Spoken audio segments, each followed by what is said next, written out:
of the COVID virus through no fault of their own. Why did New York have so many cases? It's nothing about New York. It's because the virus came from Europe and no one in this nation told us. We were told the virus is coming from China. It's coming from China. Look to the West. Yeah, well, they missed it. We were looking to the West. It came from the East. The virus left China, went to Europe. 3 million Europeans come to New York, land in our airports, January, February, March, and bring the virus. And nobody knew. It was not New York's job. We don't do international global health. It didn't come from China. It came from Europe. And we bore the brunt of it. And now, you want to hold that against us? Because we bore the brunt of a national mistake? And because we had more people die, we lost more lives? You want to now double the insult and the injury? By saying, well, why should we help those states? Those states had more COVID deaths.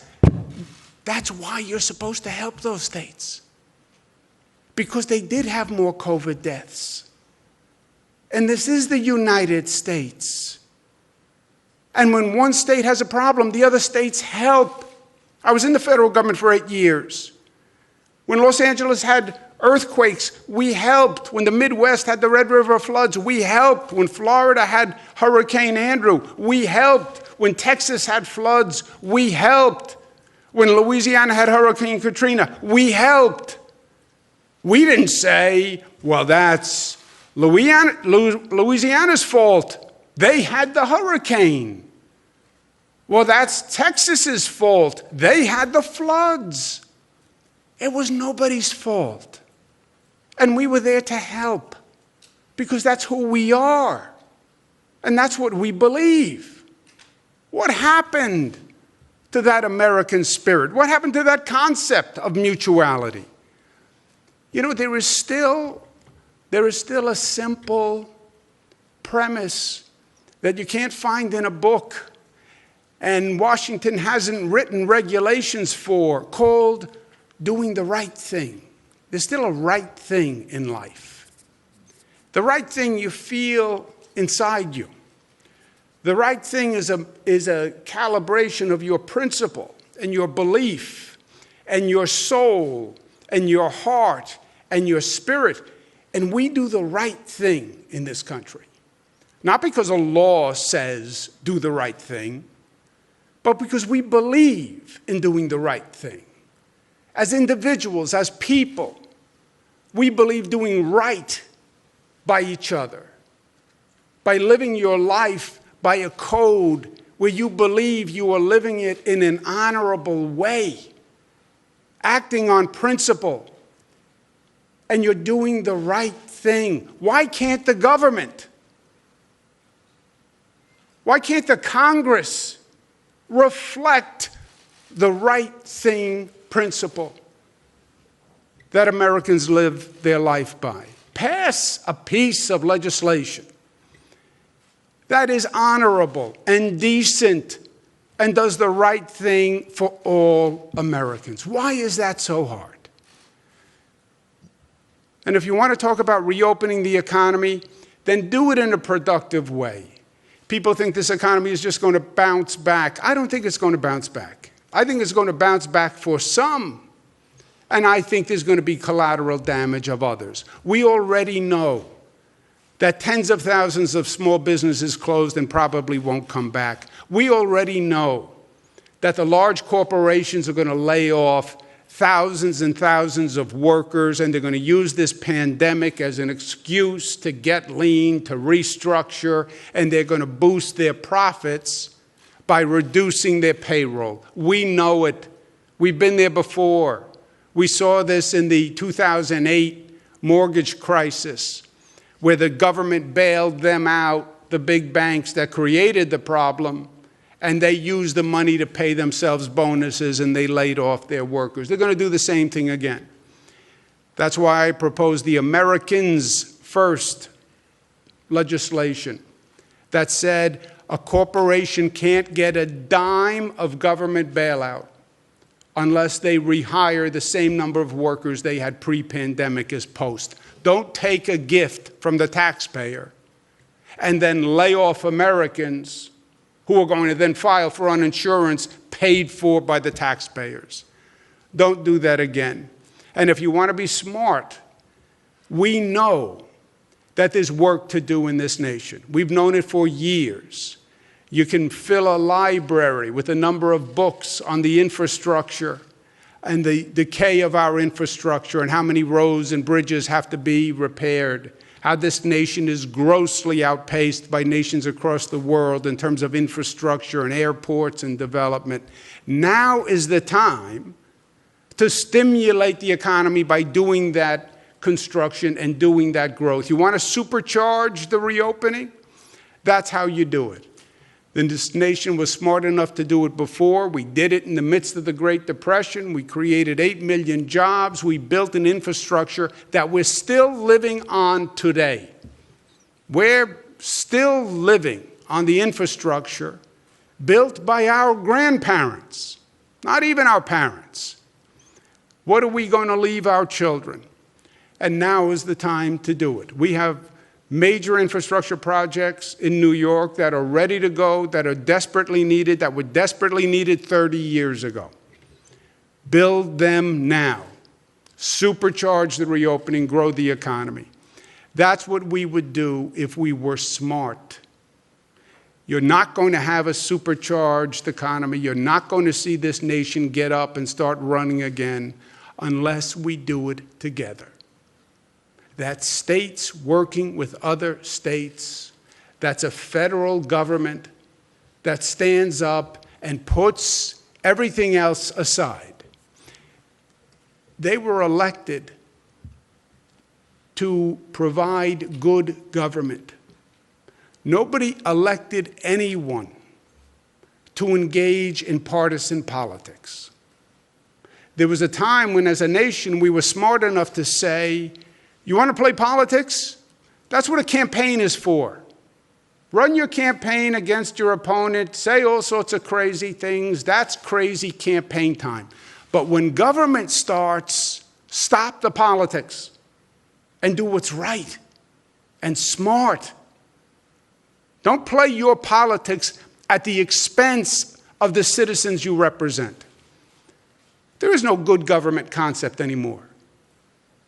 It's politics 365 days a year. From the moment they're elected to the moment they run again, it's all politics. And that is poison. We have to get to a point, if only for a moment, in response to a national crisis, where we say it's not red and blue. It's red, white, and blue. It's the United States. And we're going to act that way. In New York, we say that by saying New York tough, but it's America tough, which is smart and united and disciplined and loving and loving. That's what makes America, America. Thank you for having me. Any questions? Welcome to Washington.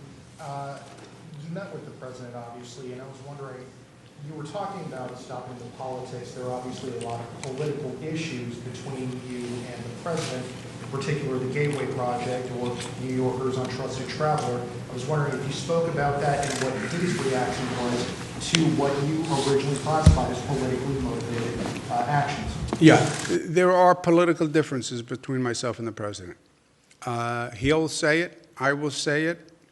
I don't even need to say it. You can go do a Google search and you can find 400 nasty tweets about political differences between myself and the president. I said to the president when this started, forget all that. We'll have political differences, and there'll be a time to wear our political differences. Not now. This is about getting things done for the country and getting things done for New York. And I have stayed 100 miles away from any political anything all through this. Personally, I went to great lengths to say to the people of my state, I have no political agenda. Personally, I have no political agenda. I'm not running for anything else. I'm not going anywhere. I don't want to go to Washington. There's no personal agenda that you have to worry about and calibrate. Well, is he doing what's right, or is he doing what's right for him? Does he have a self-interest? I have no interest. I'm doing nothing. I'm governor of New York. That's all I'm doing. Just to take the politics out of it. I said to the president when this started, put the political stuff aside. Let's just figure out what we have to do, which is a heck of a mandate since nobody's ever done it before, and let's do it. And that's what we've been doing. At the meeting we just had, it was in the same way. It was not about politics. It was not about any of that. It was about how do we supercharge the reopening, especially in New York, which has been hardest hit? How do we take some of these big infrastructure projects that have been sitting around for a long time, which if we were all smarter and better, we would have done 30 years ago, and actually get them up and running, because we have to do this work anyway, and because we need the jobs now more than ever. The Cross Harbor tunnels, not to get in the weeds, the Gateway project is a larger project. It's a $30 billion project, has many different components. The essence of the project are 2 tunnels that go across the Hudson River that carry Amtrak trains, by the way. Federal government owns Amtrak. State has nothing to do with Amtrak. And these Amtrak trains come in through New York and serve the entire Northeast. And the trains go through 2 tunnels. Those 2 tunnels are old, they're dilapidated. If there's a problem in those tunnels, you stop train service to the entire Northeast United States. It would be devastating for the nation because while in Washington we have this fragmented view of the country, either the national economy works or none of it works. You cut out the Northeast, you're cutting your nose to spite your face. So those tunnels have to be replaced. Amtrak, federally owned, has a proposal to build 2 new tunnels, so there's additional capacity. That's a project that New York and New Jersey said we'll pay 50% of, just to be good partners. There's a project called the 2nd Avenue Subway in New York, which goes up 2nd Avenue, hence the 2nd Avenue Subway, and it's pending federal approval, and we could start building on that immediately. There's also a project which is the air train, which goes from LaGuardia Airport, where we're building a new airport, to Manhattan. That would cut down traffic, congestion. It would be a great advancement. People have been talking about that for 30 years, and it's pending an environmental review by the federal DOT. And I asked if that could be accelerated because we've already done an environmental review, and nobody's more environmentally sensitive than our government. But can we get the bureaucracy to move faster so we can get that project done? And it was a good conversation. You know, the president is from New York, so he has a context for all the things we're talking about. I think the president also acknowledges and realizes that New York, we're very aggressive about getting these projects done and getting them done on time. This is not the typical government project. We actually get these things done. We're building the first new airport at LaGuardia in 25 years in this country.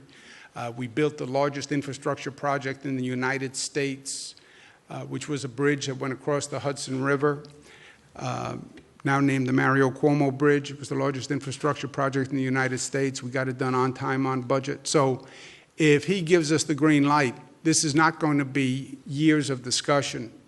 I have a shovel in the trunk of my car. We'll start this afternoon, right? So it was a good discussion. He understood what we were talking about, understood what we need, and he's going to be thinking about it, talk to his team, and he said we'll talk next week.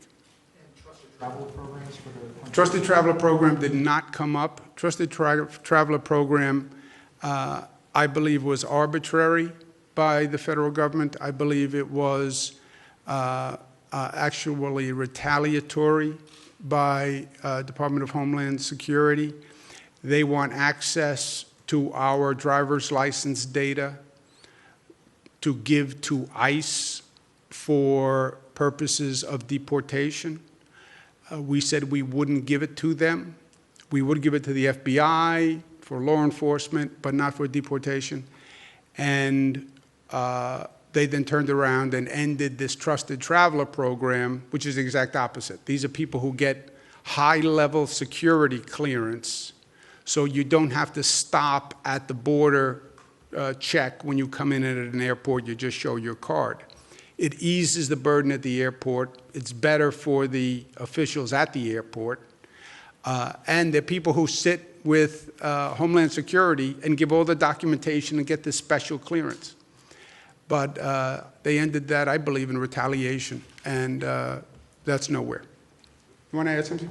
Yeah, one thing I will say about the Trusted Traveler Program is that during this year's budget at the end of March, to the extent that there was a bona fide concern with federal access to the DMV database, specifically for those subset of people that the governor described who are applying to be a part of the Trusted Traveler Program, who are doing the sit-down interview, who are providing all of this documentation, we addressed that in the budget, and now the federal government actually does have access to the database for that specific purpose. So if that was really the reason that they were cutting us out of the Trusted Traveler Program, I don't believe that that is a bona fide reason anymore, and I know it's currently in litigation, but it's something our counsel's office is discussing with them.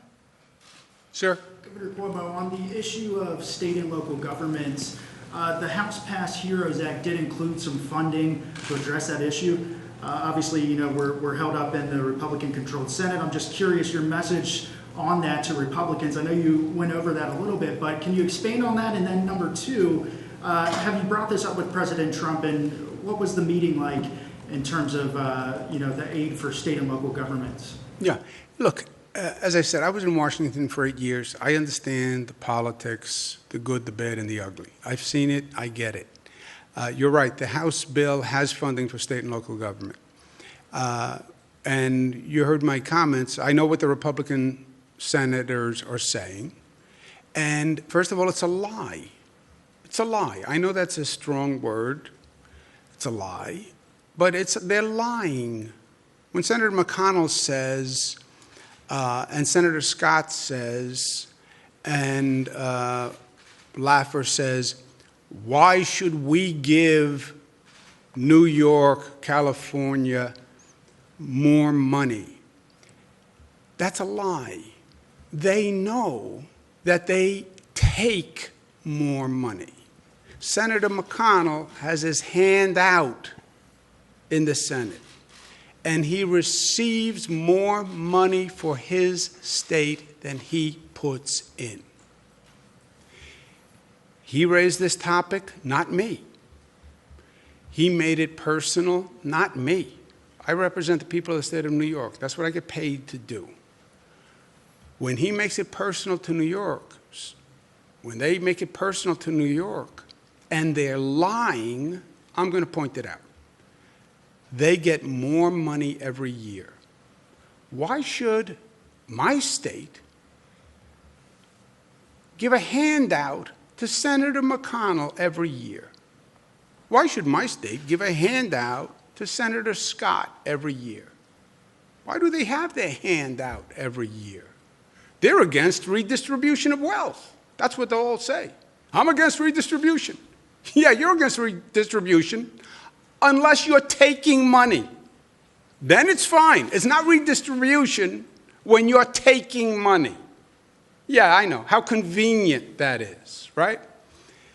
Second of all, they say, why should we give states money to deal with COVID? What? Why should we give states money to deal with COVID? Why not? What better national purpose? We're in the middle of a national pandemic. It's a global pandemic. You want to get the economy up and running. Take your blinders off, man. It's not just about your state. What are you going to get the national economy running without New York, without California, without Illinois, without Connecticut, without Jersey? You're going to get the national economy running like that? Just your state, Senator? It makes no sense. And then in terms of spirit and principle and doing the right thing, if there was one time when that Congress actually acted like it represented the country, it was in times of an emergency. That's the one time you would see them come together and pass a bill and do it quickly. It was like, okay, no politics because this is an emergency. It's Hurricane Katrina. No politics. It's flooding in Texas. No politics. It's Midwest floods. Pass an emergency bill. No politics. You're talking about people's lives here. You're talking about states and neighbors who need real help. They lost their homes. No politics. Even now, 100,000 people dead in this nation, you're going to play politics? For the House members, they did pass a bill that has state and local funding and has this repeal of SALT in it. If I am a congressperson from New York, I do not go home unless I have funding for New York State. I do not pass a bill that does not fund New York State and does not repeal SALT. If I'm a congressperson from California, I do not go home to California unless I have funding for California and I repeal SALT. If I'm a congressperson from Massachusetts, I'm not going home and standing up in front of my people who elected me, and I'm running for re-election, by the way, this year. If I'm Congressman Richard Neal from Massachusetts, I'm not standing before my people having passed a bill that didn't help them. If the California House members can't vote for it, and the Illinois House members can't vote for it, and the New York members can't vote for it, and Jersey can't vote for it, and Massachusetts can't vote for it, and Connecticut can't vote for it, they can't pass a bill. And if Washington doesn't pass a bill, I would say to all of them, don't bother going home, because you will not see a reopening that you expect. You will see a fizzle of an economic rebirth, and you will have really done a disservice to the fundamental premise of your office. Young lady? Thank you, Governor. Some of the projects that you mentioned mainly are in New York City. Granted, they have regional impact, but were there any other statewide projects from other regions, Long Island, upstate, that you brought to the President's attention? No, I didn't want to give him too long a list. I didn't want to seem too aggressive. I didn't want to seem like for the other people in the room that they could dismiss me as a quintessential New Yorker. Look how much he's asking for. He's asking for too much. So I kept it very limited. Was it because he's a New Yorker that you brought forward these projects? Maybe he's more familiar with. Yeah, and these projects are regional in nature. You know, what they call the Cross Hudson tunnels, that's not even New York. That's the whole Northeast. That's what's funny about these tunnels. These are not New York trains. They go from New Jersey to New York. They carry Amtrak trains. We don't have any trains that go through those tunnels. It's important for the whole Northeast because that is the main train route. And if that goes down, you don't have any Amtrak service to the whole Northeast corridor. Yes? Hi, Governor. New York Post. Last week you blamed the 5,000 nursing home deaths in New York on President Trump and his CDC guidelines. I'm wondering if you raised that issue with him today. No, but I never did that. I never did that. You said that anyone asking about nursing home deaths in New York and the state's policy should ask President Trump. No, what I said was this, yes. I said they want to play politics with this, right? And there are Republicans who are trying to make political hay out of this, in my opinion. And what I said to the Republicans who were making this accusation, you have to find an accusation for it to work politically that you can make against a Democrat that is not a boomerang and comes back and affects the Republicans. On the nursing homes, the issue they raised, our State Department of Health followed the same guideline as the CDC, which is a federal agency, issued. So it was my way of saying thwarting the political attack, because you can't say, oh, bad Democrat. It's an issue that a Republican administration took the same position, which is guidance from the CDC and our State Department of Health. Both of them said you can't discriminate against a patient based on COVID. That's what they both said.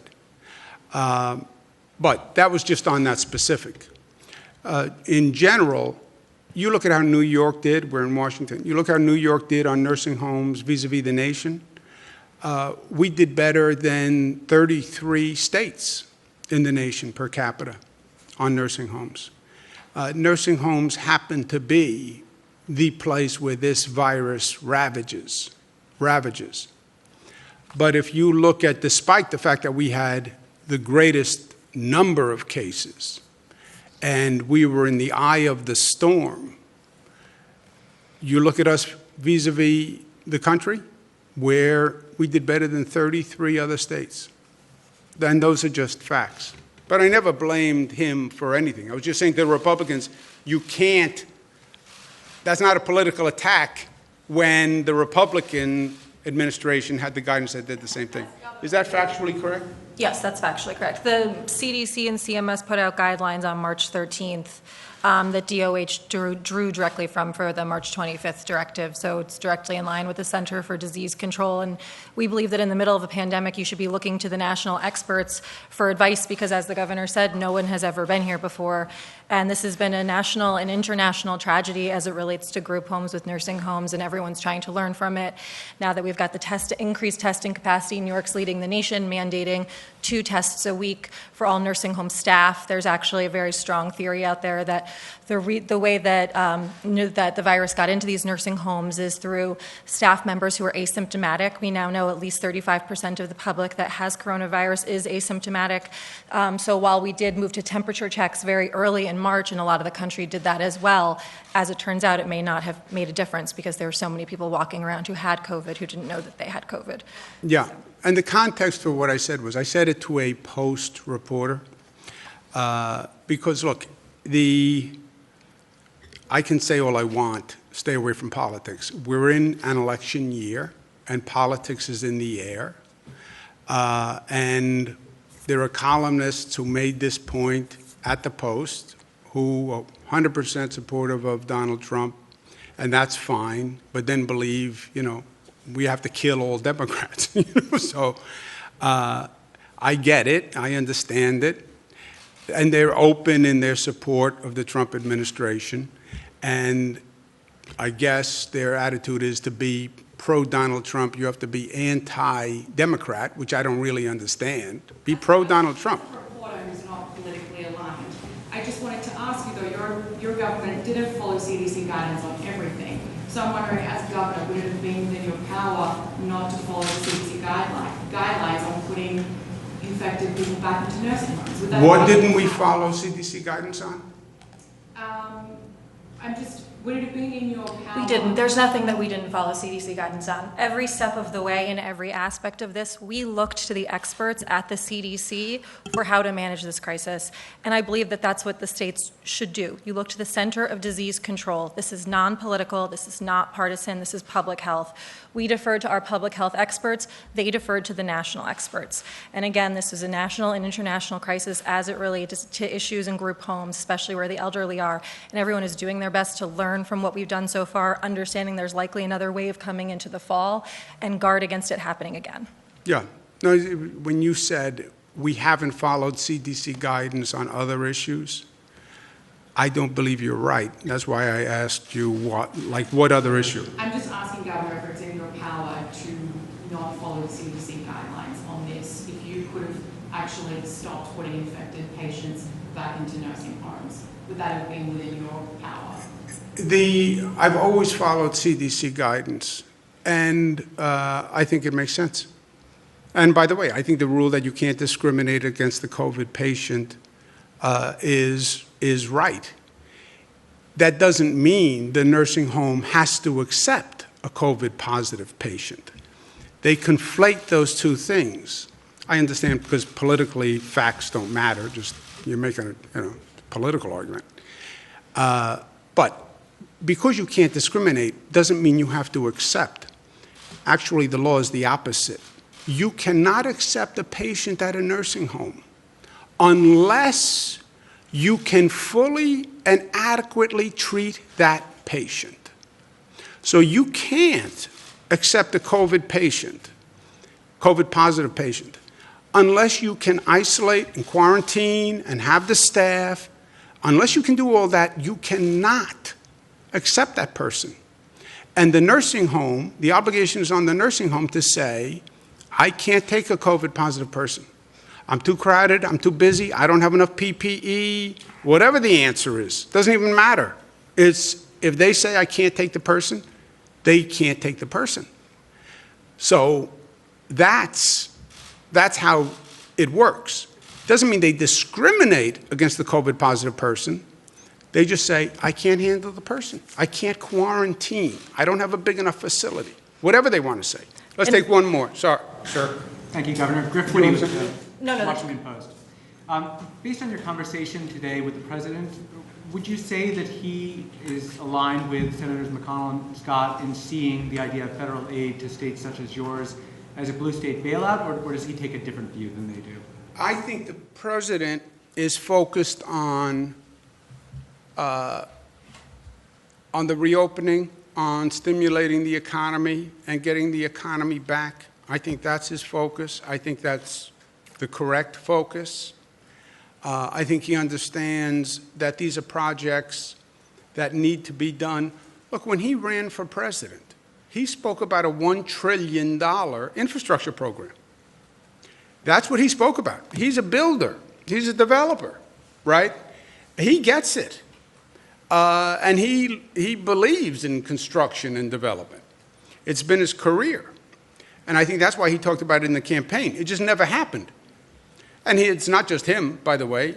Joe Biden talks about it, and President Clinton talked about it, and President Obama talked about it, and President Bush talked about it. None of them have gotten it done. So I think he gets it. He understands the projects we were talking about. The nice thing about these projects is it doesn't require any new legislation, doesn't require any, they've been in the pipeline forever, and his administration can just do it, and we can get it up and running. And to the extent that jumpstarts a larger conversation about infrastructure, which is something I think we need desperately. And look, here's my last point. You know you need to do large-scale infrastructure. When is there going to be a better moment in history to do it? You're spending billions, if not trillions of dollars to handle COVID and bring back the economy. At least build things that we can leave our children, like our grandparents did for us. Thank you for the hospitality. Pleasure.